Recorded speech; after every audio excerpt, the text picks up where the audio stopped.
This week, I had an amazing opportunity. I went and spoke for 2 loan officers in Denver, Colorado, where they drove a bunch of traffic to their office to have a real estate mastermind where we did a class all about Instagram Reels. And so today, guys, I want to tell you one of the biggest competitive advantages that you can have in this market as a true lender partner to your real estate agents is solving their business problems. What's crazy is their problems are probably pretty similar to yours. So if you need help with Instagram Reels, that's what this show is going to be all about. And then I really encourage you to rewatch this multiple times and take little micro nuggets and also try to teach it to your real estate partners. Because if you can become a better marketer yourself and help them be a better marketer, then everybody wins. And guys, if there's 2 actions that I would tell you to take advantage of right now, that is free except for your time, but it's going to gain you more reach than what you're probably paying for if you're paying for ads because of the way that the algorithms are heavily weighting on Instagram Reels or Facebook Reels because they're competing with TikTok. It is the easiest and cheapest way to get exposure, to get more connections. And the more connections you have, the more conversations you can have, which then leads to more conversion. So believe it or not, adding about 15 minutes to 30 minutes of your day, include this into your prospect time. Going one to many on social media is going to do 3 things. It's going to provide instant credibility because the moment people go to your account and they see that you're doing about a reel a day that's professionally made, that's very educational, shows financial literacy and strategy, boom, you're going to have instant credibility. It's also going to improve your conversion because believe it or not, you kind of get this like celebrity view when you're consistently making content, or your clients are already much more informed prior to maybe initially having that call with you, that you're not going to have the same battles and same conversations of price exceptions when it comes to interest rates because you've prepared them for this. And then also helps create authority and just retention. It's an extension to your database where hopefully every client that comes along your way or partner you are adding to your social media outlets. And then don't forget, it all goes down in the DMs. So every piece of content you make, which really from an offensive side of strategy, where if you don't have services like myself who can help with just creating that educational content that again is meant for the visual learners that want to see the graphs, that's screenshotable and shareable, that's something that you can hire out. What you need to be doing is doubling down on Instagram Reels or that short form video vertical content that can also go on Facebook as a reel, that can also go on TikTok, that can also go on YouTube Shorts. But there's a framework that you need to follow. And so I made a post highlighting the TCA of the week. So remember, if you guys are leveraging one-to-many strategies on social and you're using TCAs, please tag Deborah A. Byrd or Plug and Play SM so that we can showcase them. But today I'm going to break down film, so to speak, on Soci's Reel. And I want to point out all the things that I think from a marketer's eye that are fantastic and maybe small little tweaks that you can make to get the type of exposure that you may be wanting. And then again, this is all great content to record yourself and send in your own weekly email to your real estate agents. So I'm going to share my screen so we can look at Soci's Reel. Okay, so first things first, from a branding standpoint, let's just go ahead and look at his bio, which that's the other factor here, is you want to make sure that your Instagram bio is optimized. It's keyword rich.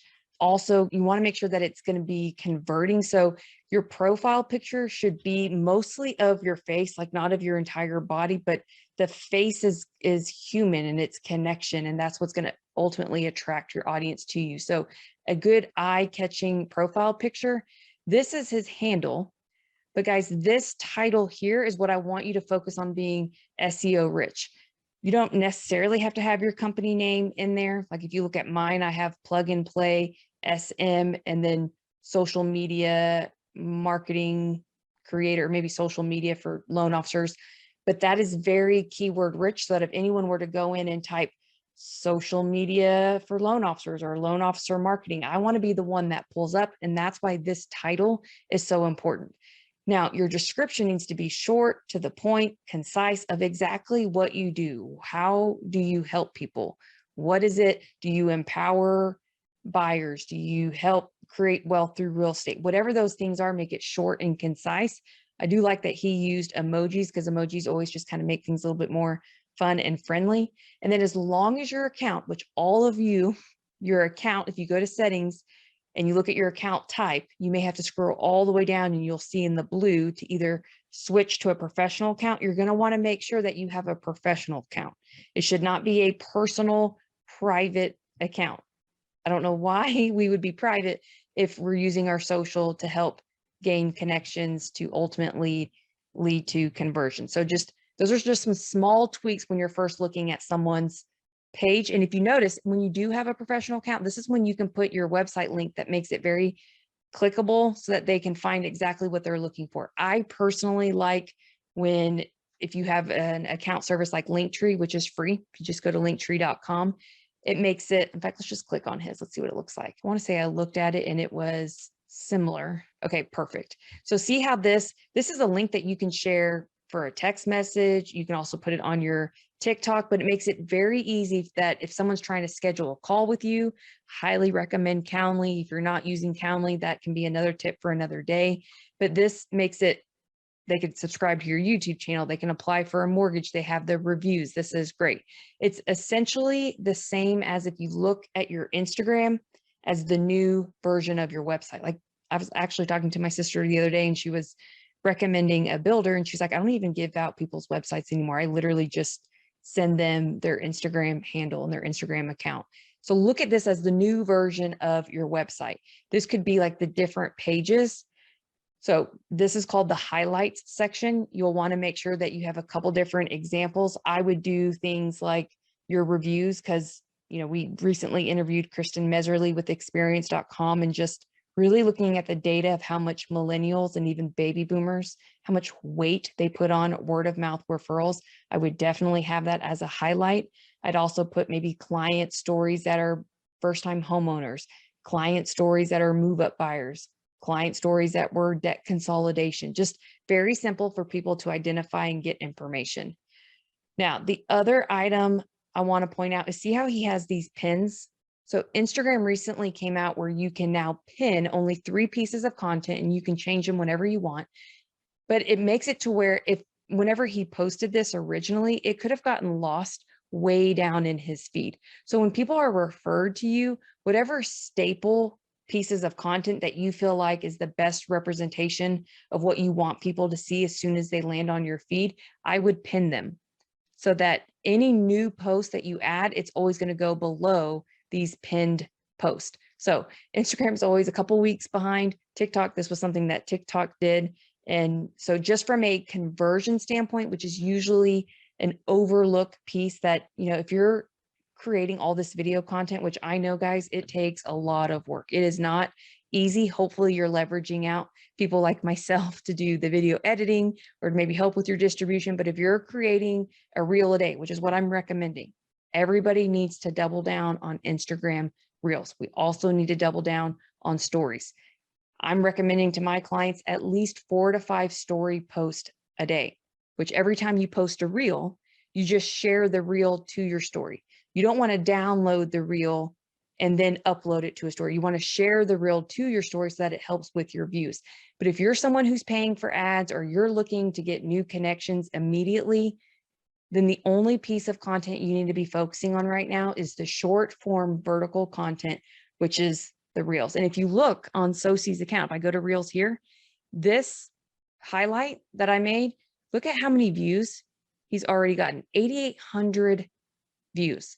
So creating one-to-many content, it actually saves you time because how long would it take you to reach 8,800 people in 4 days? So it saves you time. It helps increase conversion with instant credibility, and it helps with retention. Don't forget to go to the DMs and give a call to action that says, you know, message me for details or message me for if you're interested. You want to drive them to the DMs where then you can engage in a conversation. Because remember, connections, the goal is to gain more connections that lead to more conversations because you're going to be asking them questions so that they have conversations with you, which then leads to conversions. So let's talk about the perfect framework when you're writing out your script for your next reel, because we're all going to commit. You guys shake your head with me. We're all going to commit to doing one Instagram reel that you can repurpose. Guys, you can then put it on Facebook, put it on as YouTube Shorts, put it on TikTok. I have my own scheduling tool that if you wanted to buy just the tool itself, you could upload that one post. And guys, it goes to all platforms: LinkedIn, Google My Business, YouTube, Facebook groups, TikTok, all of them. Okay. So it's taking one action and you're one timing it. But when I look at Sosie's feed, notice and compare it to your own feed. If you're doing Instagram Reels, if you don't have a cover page, sometimes it's called a thumbnail with a hook, then all we're going to see is a picture like this. If you're looking at me in the camera, and if there's no wording, then people don't know what your video is about. And so you're not selling them on why they should click and listen to your video or read the words in the video. So if we're competing for attention, and guys, there's 5,300 posts every single second. So we're all competing for the same thing. How are you going to captivate them? What's the hook that's going to draw them in? Here's my one tweak I would say for Sosie. So his hook says, buy now or wait 5 years.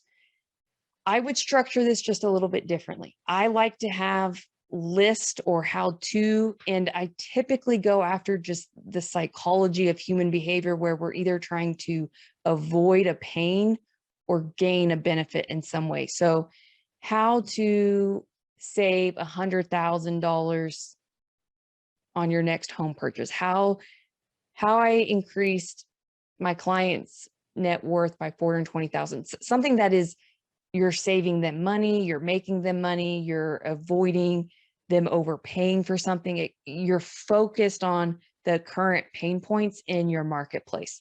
So hook is most important. So everybody write that down. When you're scripting out your reels, you need to start with a captivating hook and try to think of the human psychology of, we want to avoid pain, but get a benefit. And every month I focus on a value series. So last month we focused on student loan payments. This, we really tried to focus on relocation.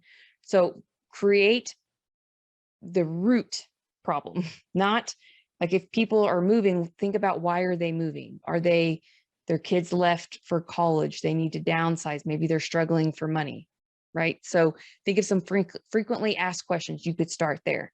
So hook, problem, solution. That's it. That is your recipe of framework. When you write this out, most of the time you're going to overcomplicate it, where less is more. We did an interview with Todd Duncan and he talked about talk less, sell more. So when you're writing out your hooks or when you're writing out your message, refine, simplify the message. Pretend like you're talking to a 10-year-old. In fact, if you have kids, they're great ones to try to tell them a problem solution where you're explaining it. And if they don't understand, then guys, your audience probably isn't going to understand either. And if you're not speaking in a language that they can understand, then they're not going to trust you.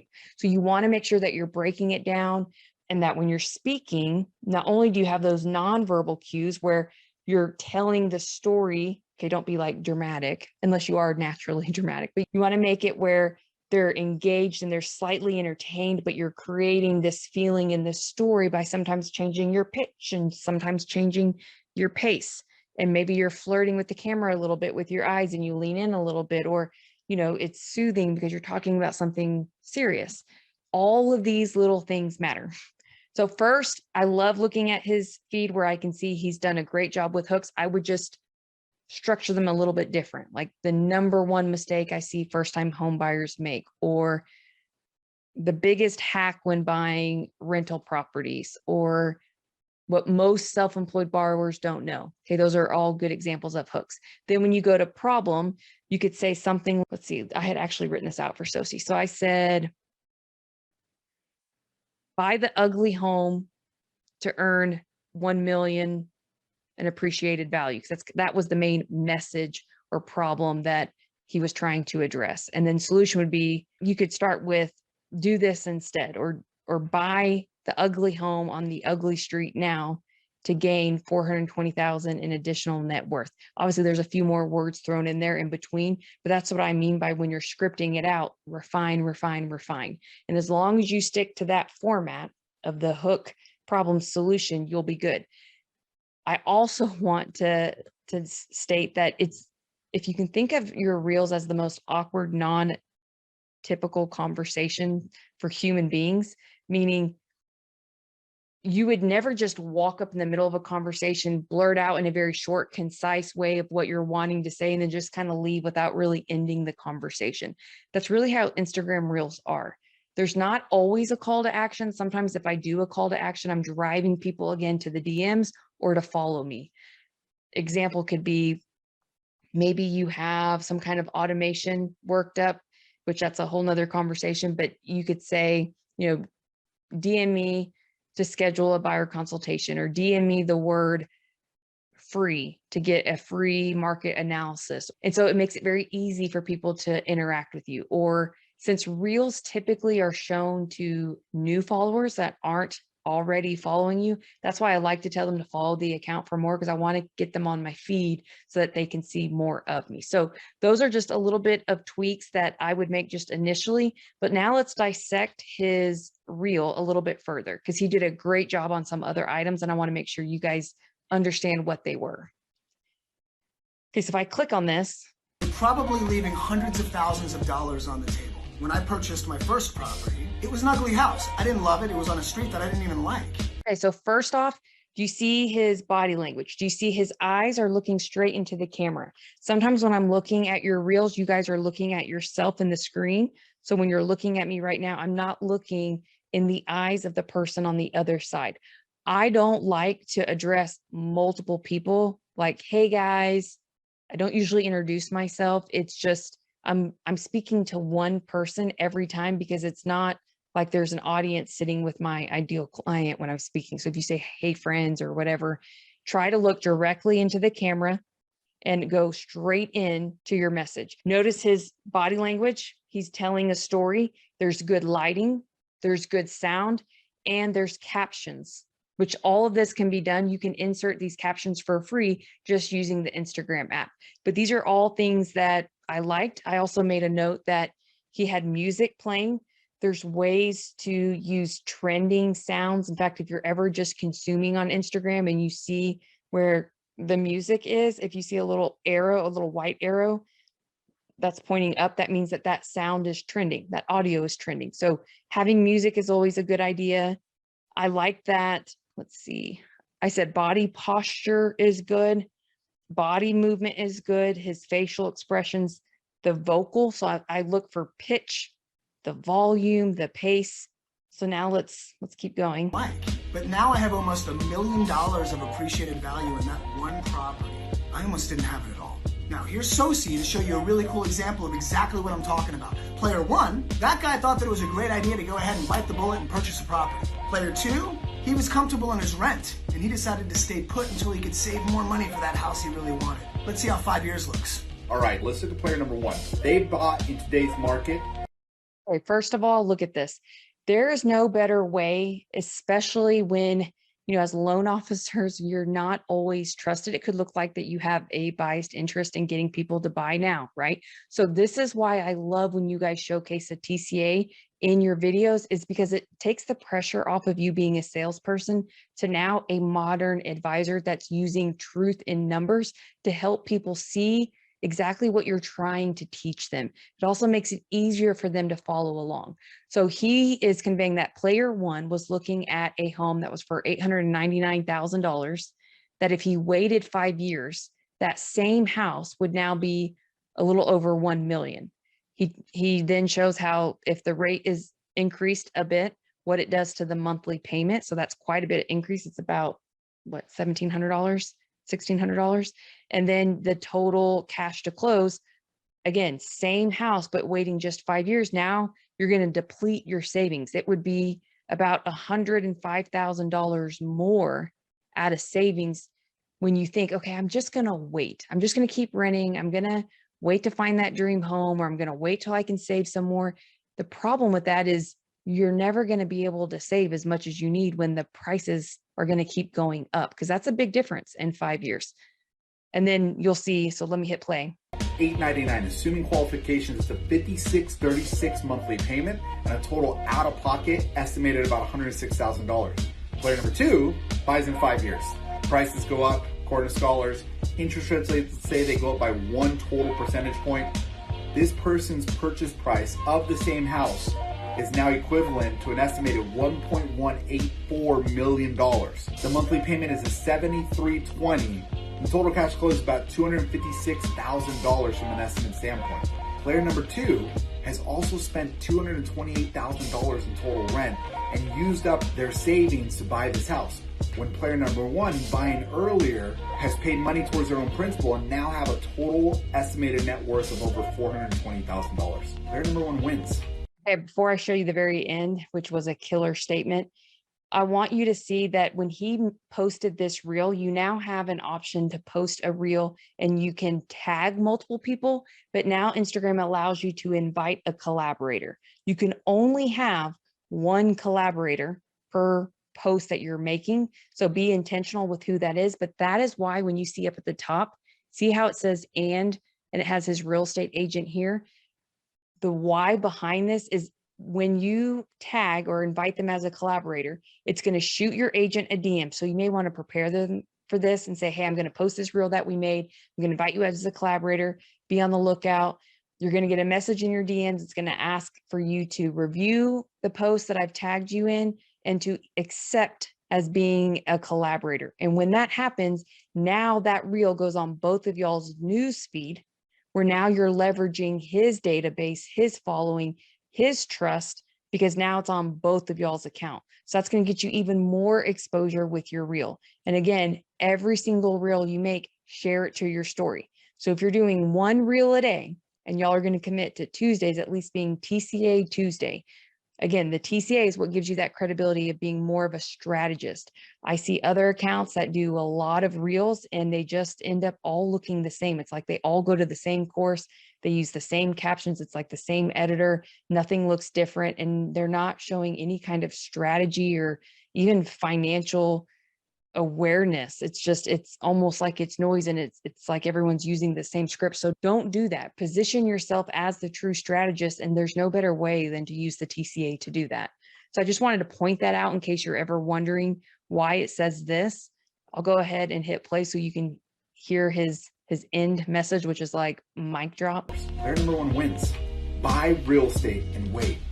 Don't wait to buy real estate. So good. Okay. So on his feed, what I mean by the collaborator, if you click post, this is your news feed. Most people, when they get tagged, you'd have to click tagged to be able to see, like we tagged him in this post. We didn't invite him as a collaborator, so you don't see it on his newsfeed. Well, how many people are actually going to click tagged? Probably not very many.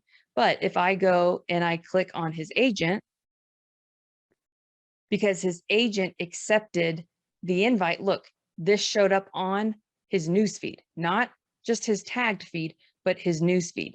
So if you're hosting your own show, which is another thing that I teach my clients to do every week, where you're interviewing other top experts in your community because you're really working on building a community, then you can really leverage social and leverage their database, their following, their trust, just by making this little tweak when you're tagging or inviting people as a collaborator. So that is this week's message. I hope this was helpful. If you guys have any questions of how to get better at doing reels, I can tell you it's just practice, practice, practice. But as always, you can contact me at marketing@plugandplaysm.com. We have several video packages if you need help just editing videos, and we send them back to you and you can post, or we can edit them and post them as well. But I want you to look me in the eyes and do one reel a day and 4 to 5 story posts every day.